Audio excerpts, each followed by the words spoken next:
I am somebody. I may be poor, but I am somebody.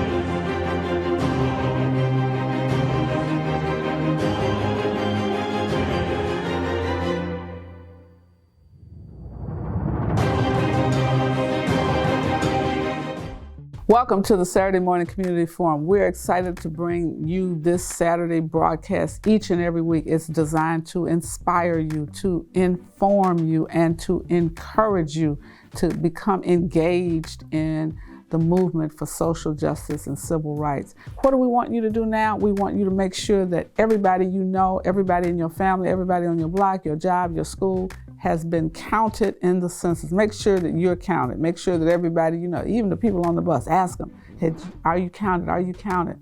We have to make sure that we're counted because it determines our resources that will be allocated to our schools, our cities. If you want your streets repaired, you got to make sure you're counted. If you want to make sure that seniors are cared for, you got to make sure you're counted. If you want to make sure your schools are better, you got to make sure you're counted. If you want to make sure you don't lose representation, you got to make sure you count. The second thing we want you to do is register and vote. Get registered and be prepared to vote in the November general election. This broadcast, we want to inform you about what's happening in some of the hot spots around the country. We'll be bringing you updates on what's going on in Atlanta and Georgia generally. You know, they've had a primary election. We'll bring you some information. You'll hear from some of our satellite offices to give you updates on the work we're doing. You'll see some of the people that are benefiting from our humanitarian COVID relief efforts. We're serving food in Chicago and in Silicon Valley to families in need. We're encouraging those of you, wherever you are, we have to support those who are unemployed, underemployed, and those who are in need of food and meals each and every day. You'll get some clips from some of our recent town hall meetings with our elected officials. It's so much information, I can't tell it all to you, but you're going to hear from our oratorical students. You will hear from Dr. Janice Jackson from Chicago Public Schools to give you an education update. It's just a lot. And we thank you for joining us. And what we need you to do is go right now, rainbowpush.org, press donate, make a contribution, text PUSH to 41444. Why? Because every dollar matters. Your contributions help us remain free and independent. Serving you is what we do, and we need you to keep serving others.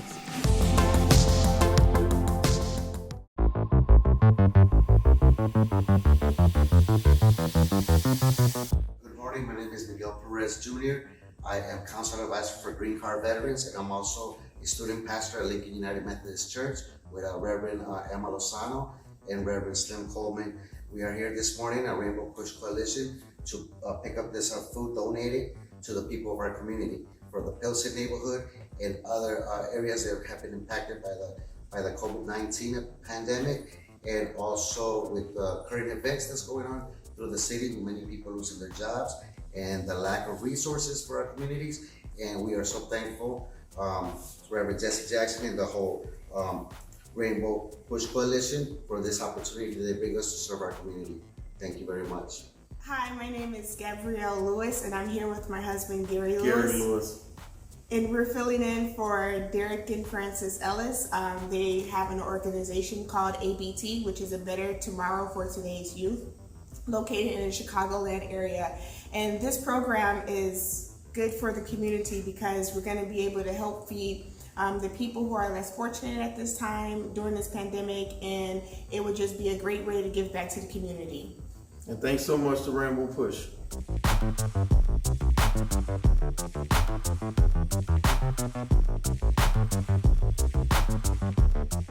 I am Yusuf Jackson, and I'm grateful to announce a partnership with World Central Kitchen, Chef Jose Andres, Nick, and Christy in Chicago. And I want to thank the Lettuce Entertainment Group, RJ Melman, for partnering with the Rainbow Push Coalition to provide freshly prepared and balanced nutrition meals for the South and West sides of Chicago. Doing our best to continue to serve. #Rainbow Push. Thank you.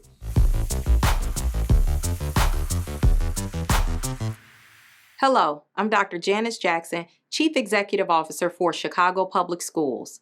Chicago Public Schools has long been a district on the rise, with more of our students graduating and enrolling in college year after year. The majority of our remarkable students are Black and brown, and they deserve fair and timely funding from the federal government to help them continue pursuing academic excellence. The challenges presented by COVID-19 have only highlighted the urgent need for more federal assistance. The HEROES Act will go a long way to helping us provide services for our students and families.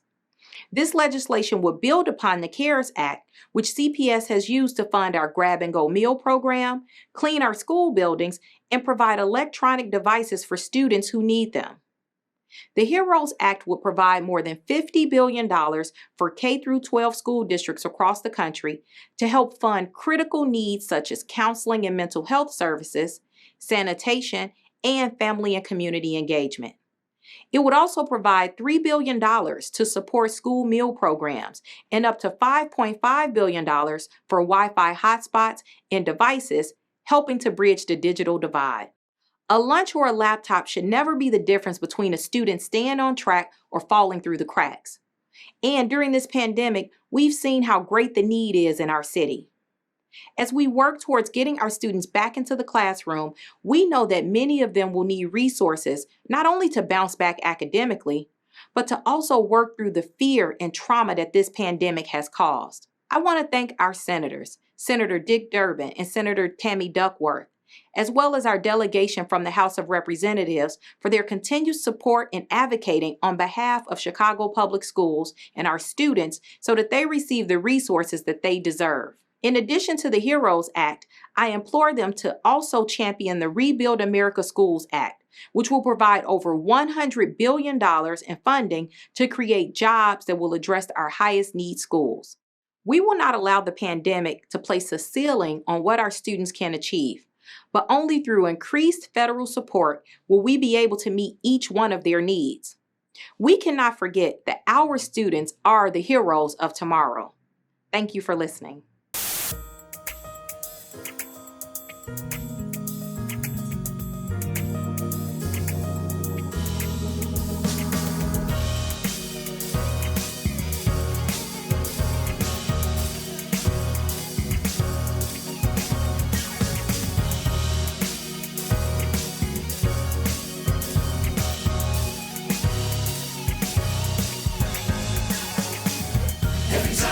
The spirit moving down in me. It feels so good to me, I can't hardly hold my seat. Don't try to stop me, no, don't try to fight my way. Let me rejoice and be glad. Every time I feel the spirit moving down in me. It feels so good to me, I can't hardly hold my seat. Don't try to stop me, no, don't try to fight my way. Let me rejoice and be glad. I will praise Him every chance I get. I can't help it, I just wanna dance. Take one foot up, put one down. Let the Holy Ghost turn you around. Let's dance. Let's dance, y'all.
The coronavirus is spreading rapidly across the world, and currently there is no cure or vaccine against it. It spreads through tiny droplets when infected people speak, cough, or sneeze. These droplets can land on surfaces to be picked up by hands and are impossible to see with the naked eye.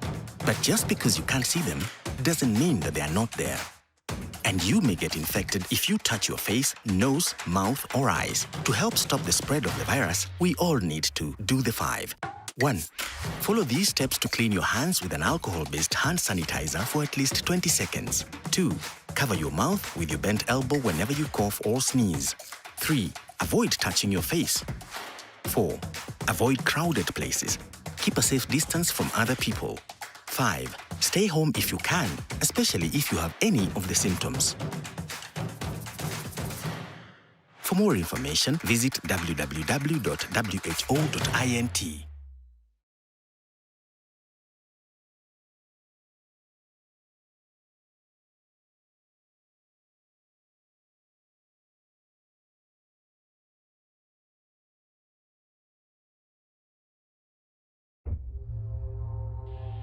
Underneath the skin of anti-blackness is a skin-deep fixation on one ship, a broad brush to portray our diverse landscape as if we all rushed here in 1948, thrusting our weight onto this land like shipwrecked scavengers blown in by the wind, like black rain falling from the sky.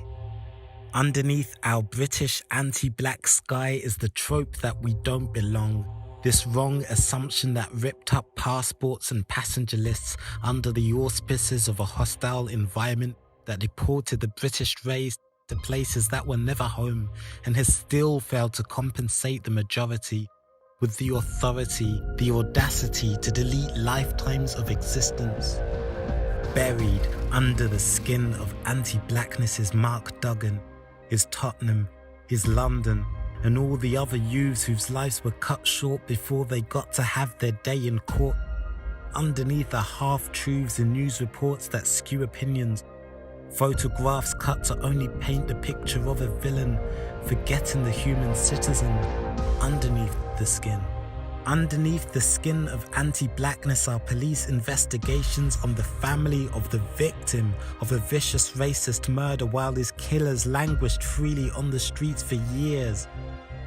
Underneath the tears of anguish of Stephen Lawrence's loved ones is the loss of a young son. Underneath those tears of a few subsequent battles won, the acknowledgement of Macpherson and the government that institutional racism is endemic to this nation.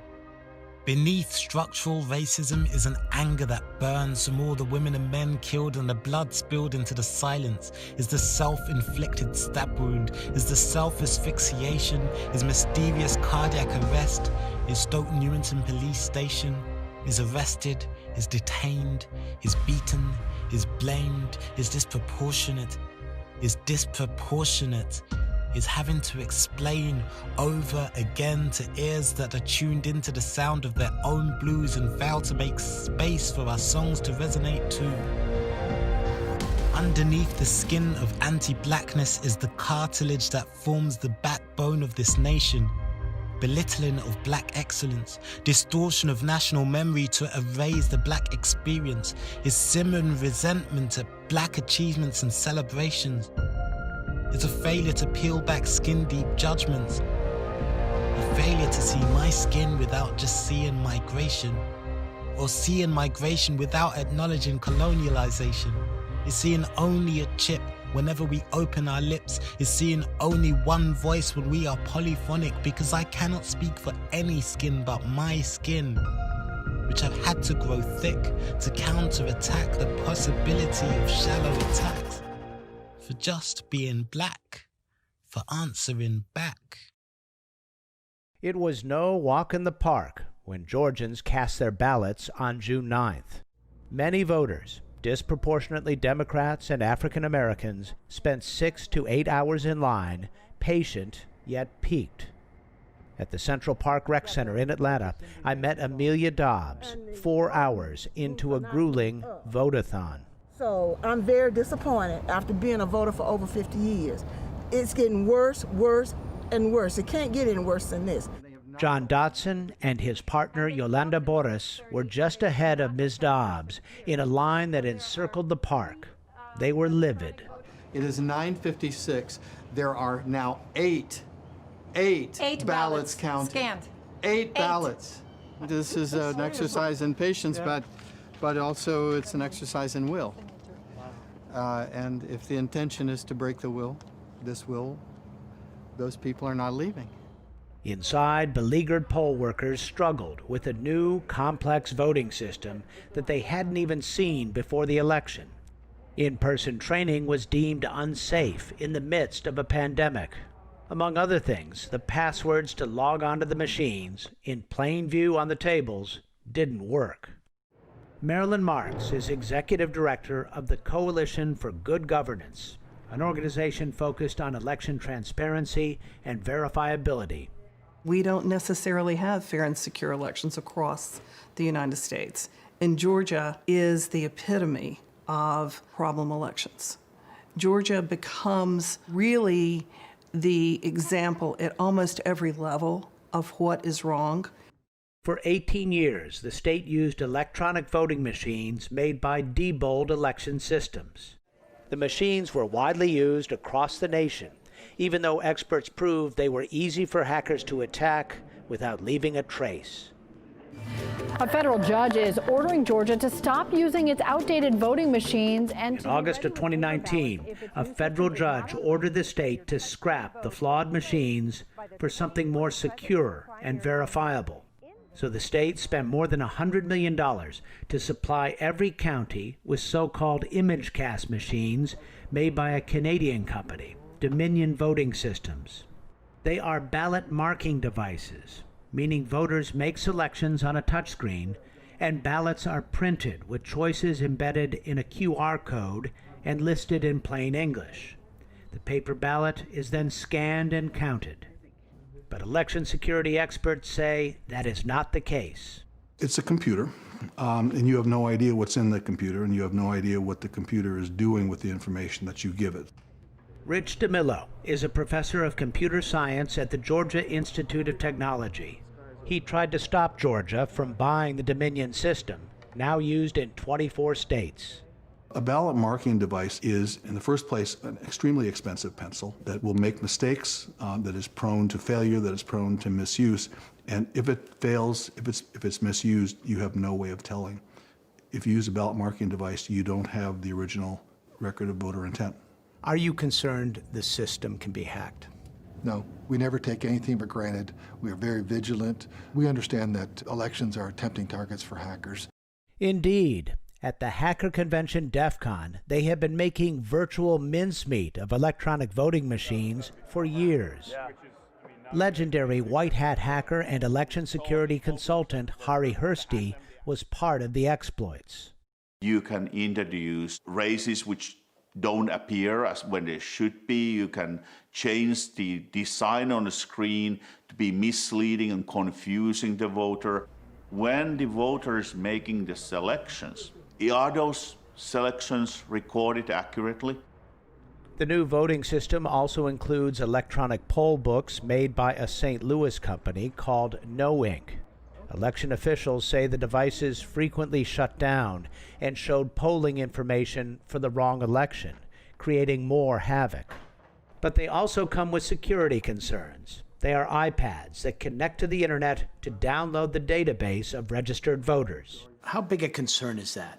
It's a huge concern. If you can deny someone access to the voting machine, then you move that person away from voting at that place at that time. It is a proven target. In the run-up to the 2016 election, Russian hackers successfully broke into voter databases and software systems in 39 different states. Rick Barron is the Director of Registration and Elections in Fulton County. Do you have any evidence that in the midst of this chaotic election, hackers took advantage of those vulnerabilities and may have tampered with this election? I have no evidence of that. You really don't have the bandwidth or the capability of looking? No, I mean, we're all that we can do is set up our own security around our equipment to mitigate the risks to it. We have cameras on our building, we have alarms on our building, we have the server is locked away as well. The experts all agree paper ballots marked by hand are the most secure, most verifiable way of voting.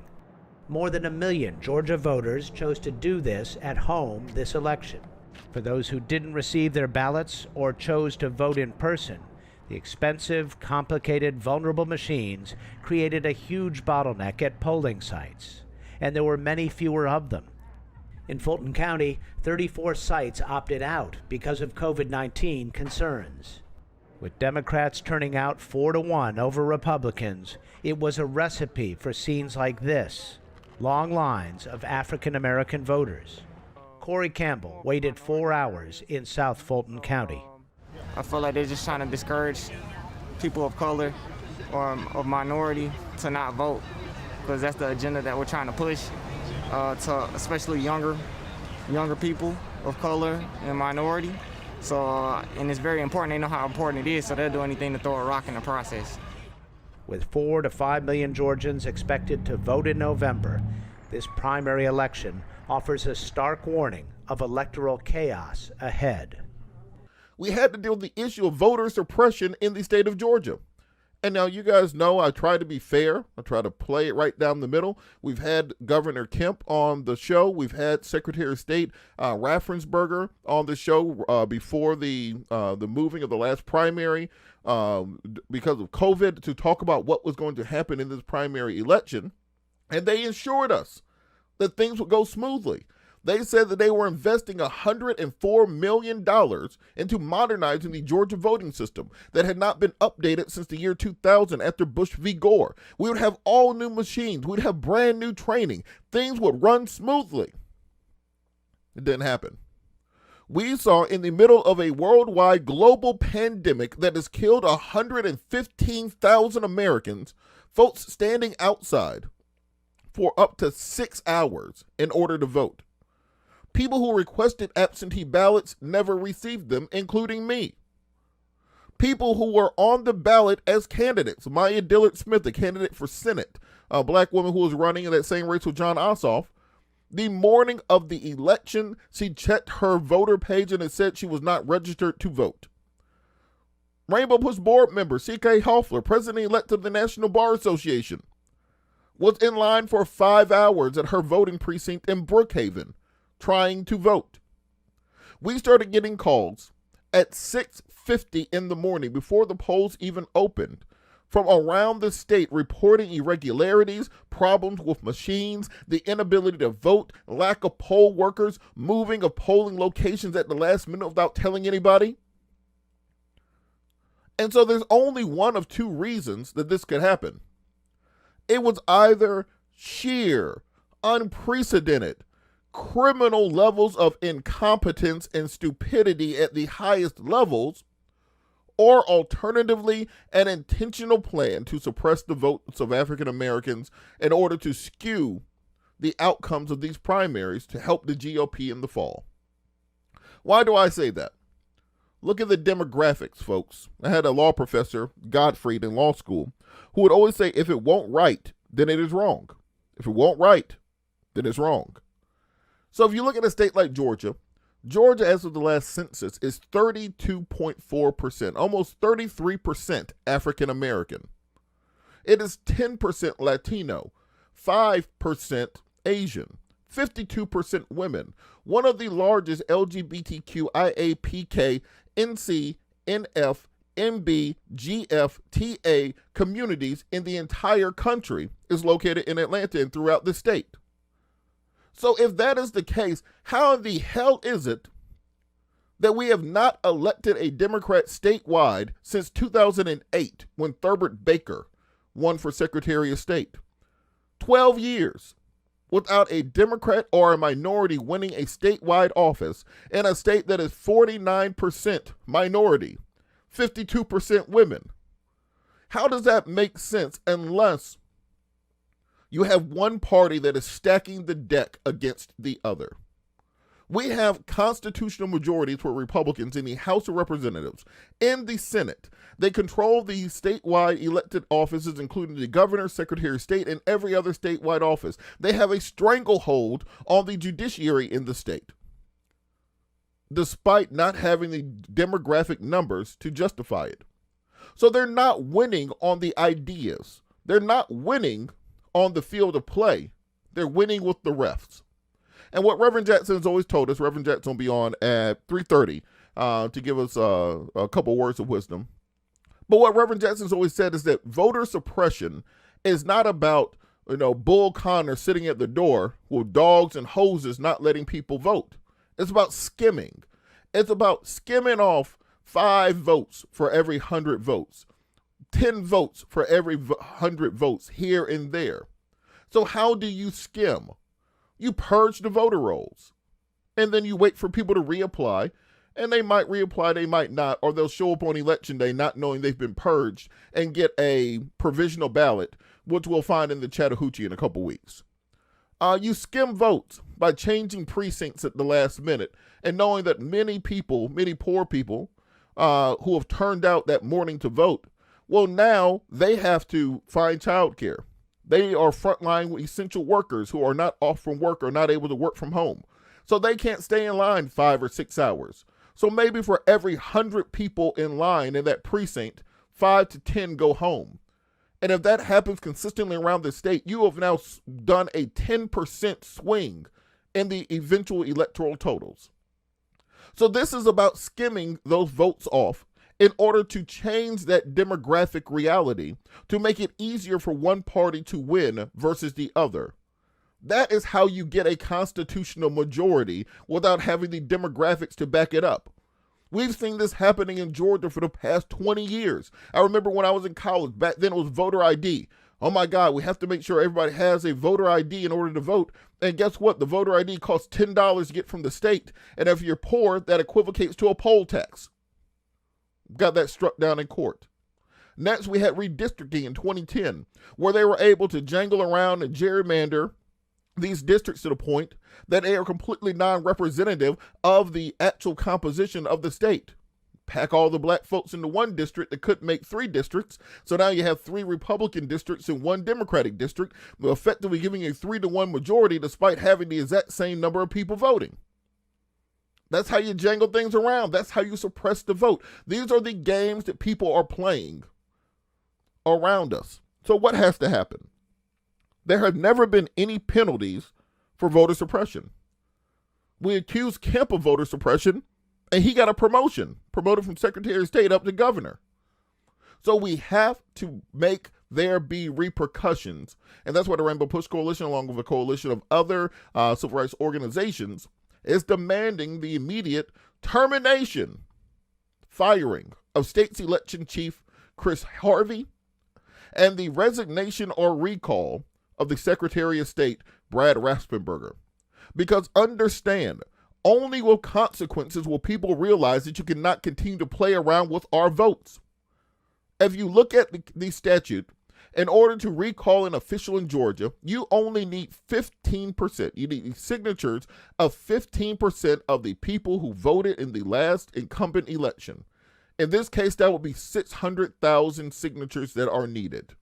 We can get that in Georgia. We have a long history in Georgia of embedded discrimination. Bill Cowsard was the first of a parade of Republican and Democratic senators who spoke up for the hate crimes bill that spent more than a year languishing at the Capitol. But the case of Ahmaud Arbery in Brunswick, a black man prosecutors say was chased and killed by 3 white men, dislodged the bill in the closing days of the 2020 session. Because of this graphic video images that we've all seen on the news now.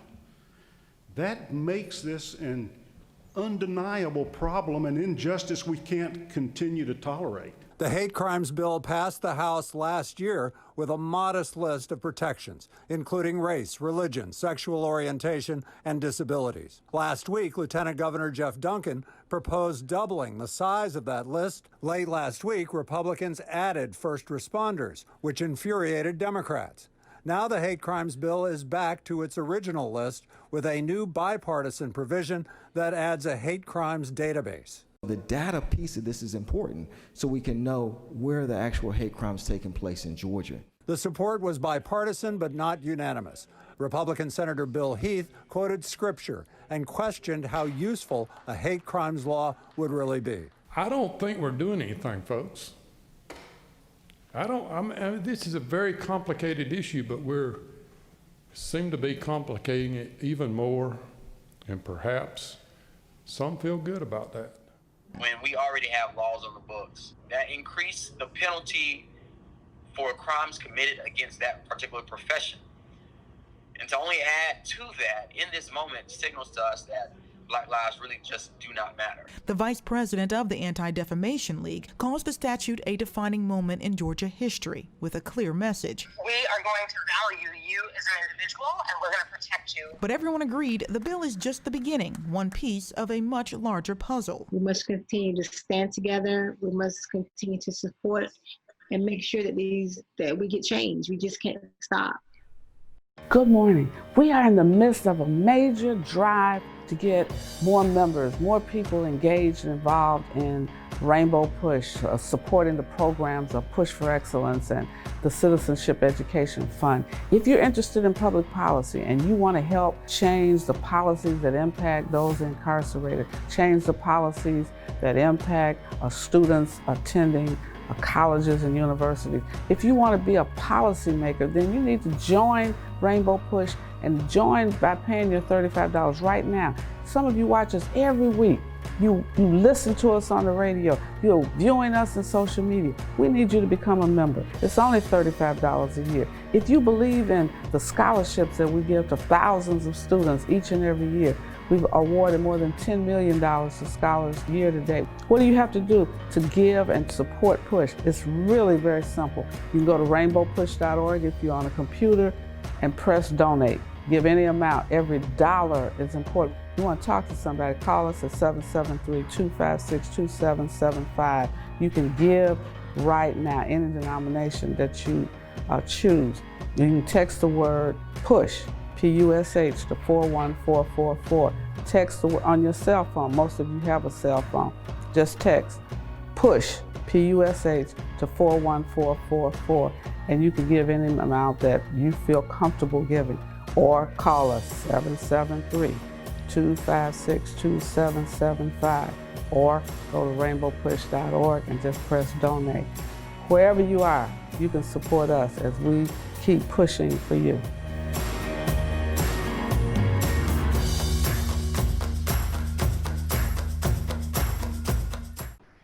Good morning, everyone, and as always, it is an honor and a privilege to be here and in service to Reverend Jackson.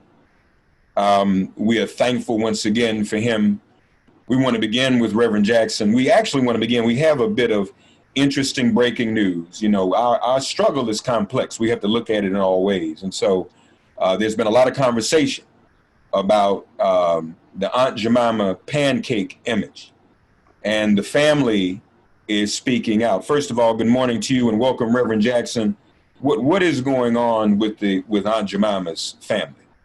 Well, there's a lot of brands that were stereotypical brands. First, I always thought that Aunt Jemima was an image of a woman in the maid tradition. She actually has a family. She has a family in Texas. Let me express thanks to Shelley Davis for having done the research on it. And that family is now in the center of things. I think that they deserve the royalties. Yes. Which goes to the heart of the question beyond this police thing is equity and parity in every American institution. Case in point, I'll come back to the minute, is that we were locked in apartheid during 1969, 1965. They discovered radio. All radio stations was delivered by lottery. We were not in the lottery because we couldn't vote. We just 5-share radio stations. TV was developed in that season. So we had to go across the board on what we were denied, locked out of in the apartheid season. But the Aunt Jemima and Uncle Ben's rice are images that represent the tradition of servant, being servile. So So we stand with that family as they seek to get repaired for their damage done. But I hope it's not just an apology. I hope it is in fact a royalty. They've sold that for many years. Second thing is the issue of Juneteenth.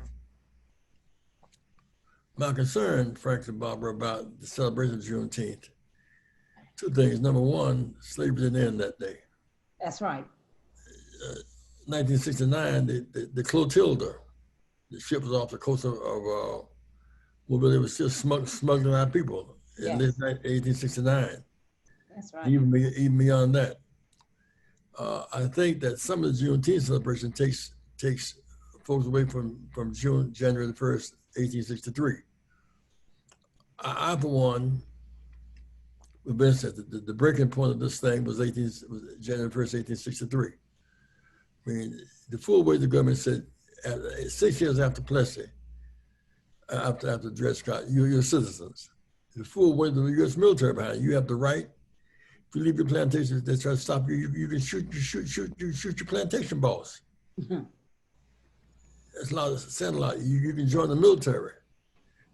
200,000 blacks joined the Union Army, and Lincoln freed us. We saved Lincoln. We saved the Union. That's right. We beat the South back in Antietam. We beat the South back at Gettysburg, and so we have and so the day that we became citizens first was January the 1st. And most people they must read who are watching, Google the Emancipation Proclamation. It's strong language, very clear language. We can man vessels, join the Navy. You have some case where blacks got the ships and drove them to freedom. I mean, that dynamic started, and so Galveston was because, in some sense, it was away from the battlefield, down the lower end of Texas. Battlefield was kind of south and southeast, Barbara. You follow what I'm saying? Yes. They got the word late, but my friends, the 13th Amendment is problematic to me because all free except prisoners. Well, unemployed blacks became prey for the segregation masters. Exactly. They built whole prison farms, Angola and Poshmark prison in Mississippi. So there's a whole, and prisons are slaves. 13th Amendment is problematic. I have a problem with 13th Amendment, Frank, because of that gap. And we feel the impact of 13th Amendment today. Yes. As a matter of fact. So I would urge people to fight for Juneteenth. It has its place. But read the Emancipation Proclamation. Read it. Understand the dynamics out of it. And if we lost Civil War, we wouldn't have been no 13th, 14th, 15th Amendments in the first place. If we lost the Emancipation Proclamation battle, it would have been no Freedom Amendments. Jefferson Davis would have won. The Confederates would have won. We beat the Confederates militarily. So don't miss January the 1st, 1863 as being a huge blow, because you could escape freedom plantations and get caught like Dred Scott and bring you back. After the Emancipation Proclamation, you could get the freedom. They couldn't take you back. Dred Scott would not have been taken back after January 1st, 1863. The mentions of, and sometimes we get Lincoln, who his politics were, he ended up on the right side of history. Thank you, Reverend Jackson. We always appreciate your eloquence, and I am thankful that I've had the likes of you as my elder, and Shelley Davis as my other elder to look up to and to be mentored by. Amen. There is no better time than the present to have and enliven our call for reparations, is there? Yes, but before I do that, let me just first of all pay homage to my leader, the Reverend Jesse Lewis Jackson.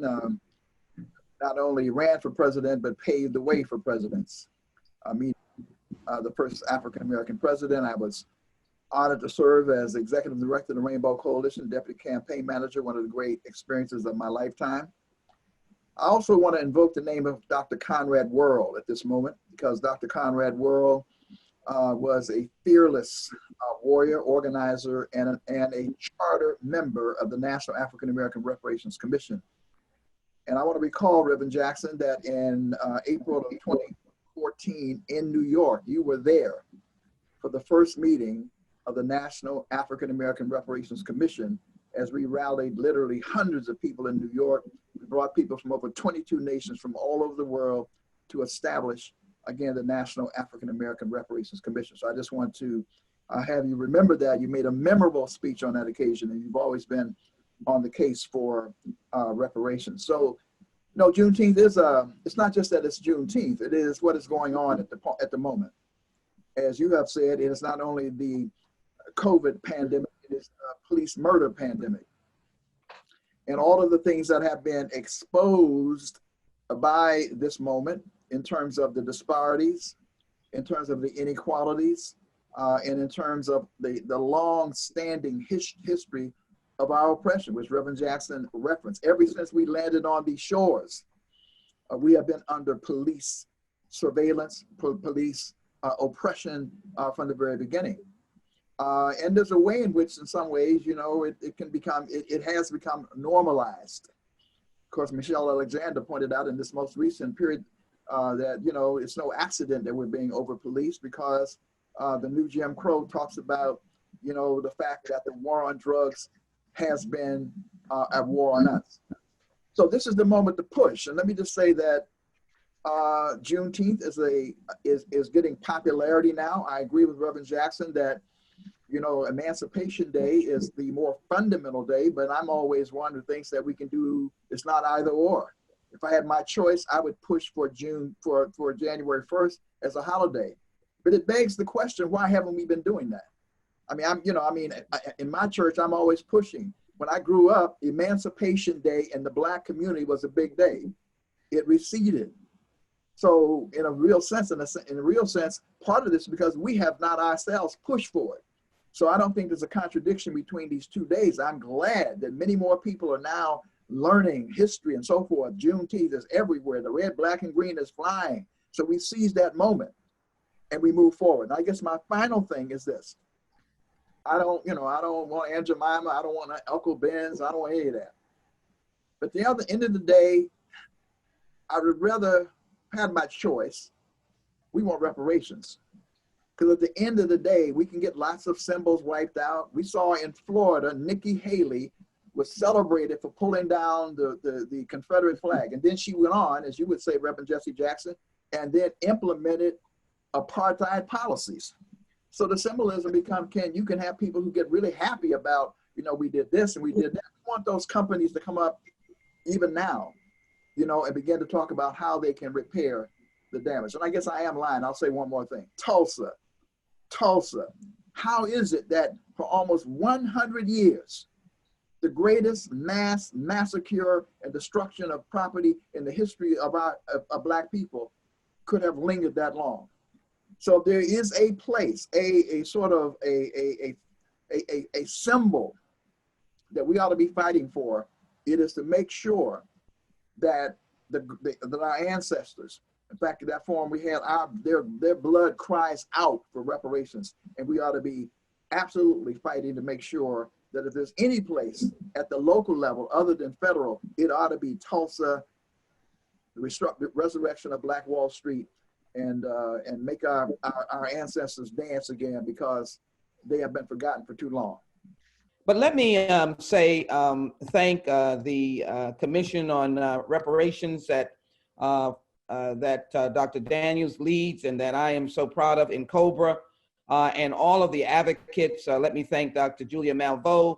But let me face the issue of the Commission to study, first to develop, reparation proposals and reparations and proposals is HR 40. The Commission to develop, not study, reparations and proposals dealing with the history of slavery. Let me put this forward as a legal document. Commission is right. We have a wide purview in which to deal with. But if I can focus you on the idea, and I will do a little bit on the justice and policing, but let me focus on a legal document which is what the premise of the reparations is. And we have to stop analyzing it in any other way, because in any other way, it will allow the detractors to ask the question why. The legal document is based on reparations, repairing, and restoration. What are we restoring? We're restoring 401 years of inadequacy for the only group that remained in bondage more than 200 years. And that is, of course, the enslaved Africans, and now we are the descendants of enslaved Africans. However, the world is looking at reparations. You need to ask the brothers and sisters that were part of the transatlantic slave trade in Europe, brothers and sisters in South and Central America. And the legal document is based upon the premise that the government defined slavery, the government sanctioned slavery, the government indicated that we were not a person, we were not human, we were suffering human indecency. And so you could almost say that we were treated worse than animals, the cows and the chickens and others that were involved in this. So the legal sanctions, legal sanctioning of slavery continued on and on. We were defined as property by judicial decisions. But also, from the perspective of a worker, we got no life insurance, we got no workman's comp, we got no salaries, we got no sick days, we got no vacations. So there was a pile of documents, of dollars rather, that can be calculated if you look at it in that context. But what we're saying in this commission, which will be appointed by the heads of the House and Senate and the President of the United States, because it is a government problem. And as we get our hands around this issue, then we should put it forward as a legal redress to a shameful period in our life. The other part of it is economic. We would not have been able to have cotton as king had we had no overhead. Or at least it would have been less of a prosperous product with overhead. It means that you'd have all these thousands, a million slaves that you'd have to pay. We made cotton king. We built the economic engine of this nation, and cotton being king, we made the Wall Street basis.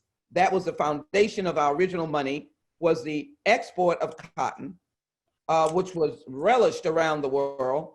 And so we built the banks of Wall Street, we built the commodity exchange, and we received nothing for it. Now, as we travel through history very quickly, this is what Reverend Jackson was talking about when he opened up the Wall Street Project. This is what he was talking about when he challenged the corporation with no board members and no one looking at what and how African Americans can be engaged. Because yes, the 40 acres and a mule was a random number by General Sherman, but just think if 5 slaves had gotten together, 200 acres, 5 mules, mobility, and property. So we could have developed a Ford Motor Company, put our money, invest our money, General Motors, Dell, Microsoft. We gained no inherited wealth. The most detrimental part of our life in this country was no wealth, which generated into no health care, poor education, housing. You know, wealth speaks loudly in this country. Just think if we had been a community of wealth, we might not have been integrated, but we would have been able to speak to the barons of Washington and said, now you better stop this redlining. You better stop this second-class citizenship, because we would have wealth. We never had it. And we remained stigmatized, 4,000 of us lynched. We came through the 20th century under Jim Crow. We died in the streets on the 1964 civil rights in 1965, just to go to a hotel and just to vote, and we're still fighting for that. The Commission to Study Reparations is the one stabilizer or the equalizer that must be passed. And if we don't get a unified voice on this, for people to understand this is not a hanging your head down concept. It is not exclusive to many good works that are going on. It is not the only solution. But if we get this commission, and if we don't go to sleep on it, and we demand the excellence that it evidences, Then we get a complete analysis psychologically, sociologically, educationally, economically, and health-wise as to what the systemic response to systemic racism and the systemic reinforcing by the government of how you treat those who are the descendants of enslaved Africans. It translates directly to where we are. We cannot leave out the Native Americans as being a part of this, the moral authority about coalition. For example, in Oklahoma, they were advertising in Europe, if you come to America, 5 acres of free land and free labor. The America, all that resource that was given to them. The Homestead Act is a big deal.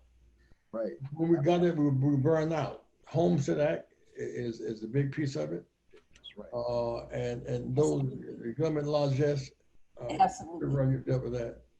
But I think that as we put this piece together, we'll each of us are learning. We're putting light in dark places. We're finding things we just had never studied. Let us close appropriately if all minds are clear.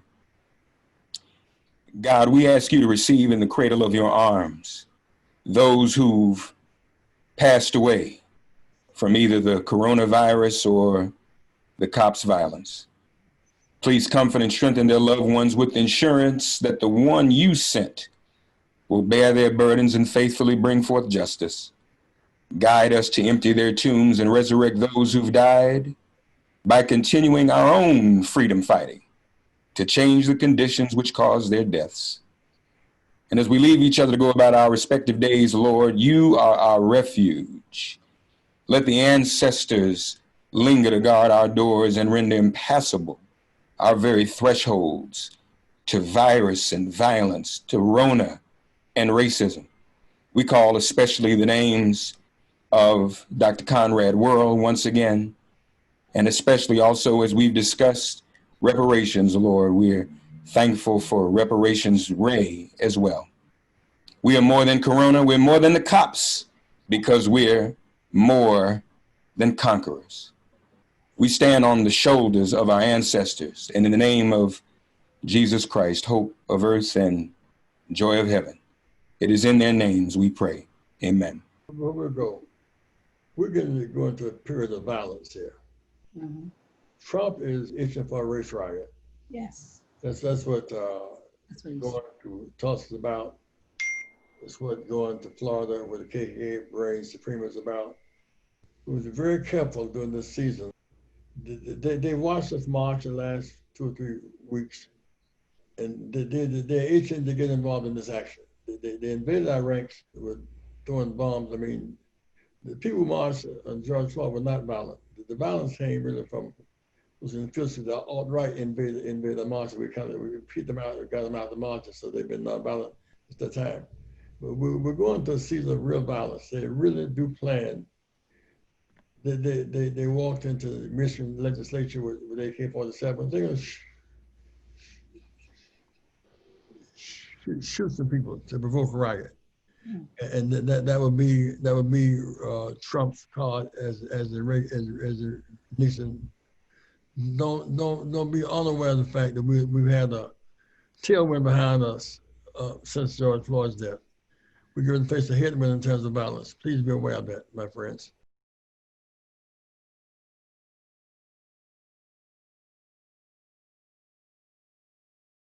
They used to say we were just 3/5 of a man, and we had to fight to be fully recognized. Back then, being counted meant marches, pickets, jail cells, and worse.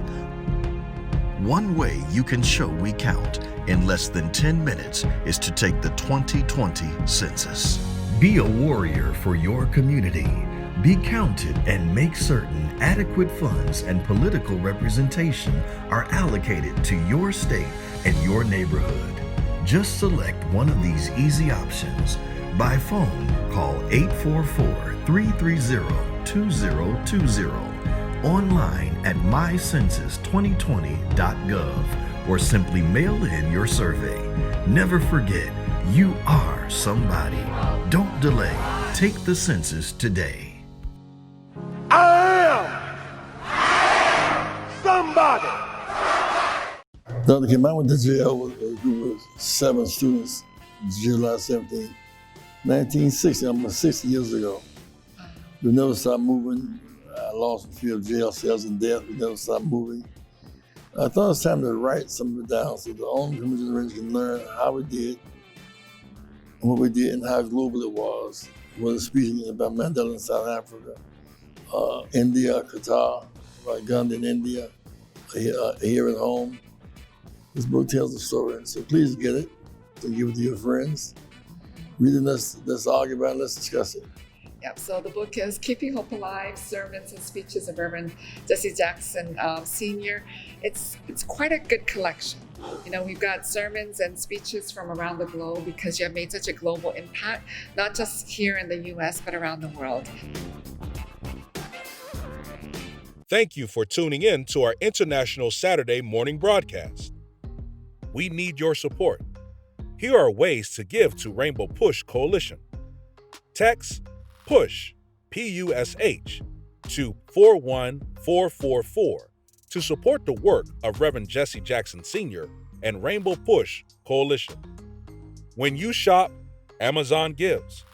Visit Amazon Smile and select Push for Excellence as your charitable organization by starting your shopping at smile.amazon.com. Get involved with the movement.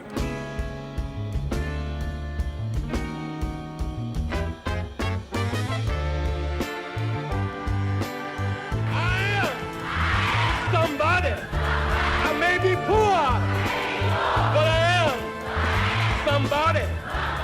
Join the movement. If you're not a member, become a member. I am somebody. Fighting the most important battles for freedom and justice for all. You made us change. Oh, trying to bring closer. Join Rainbow Push. But you're not pushing me away. Join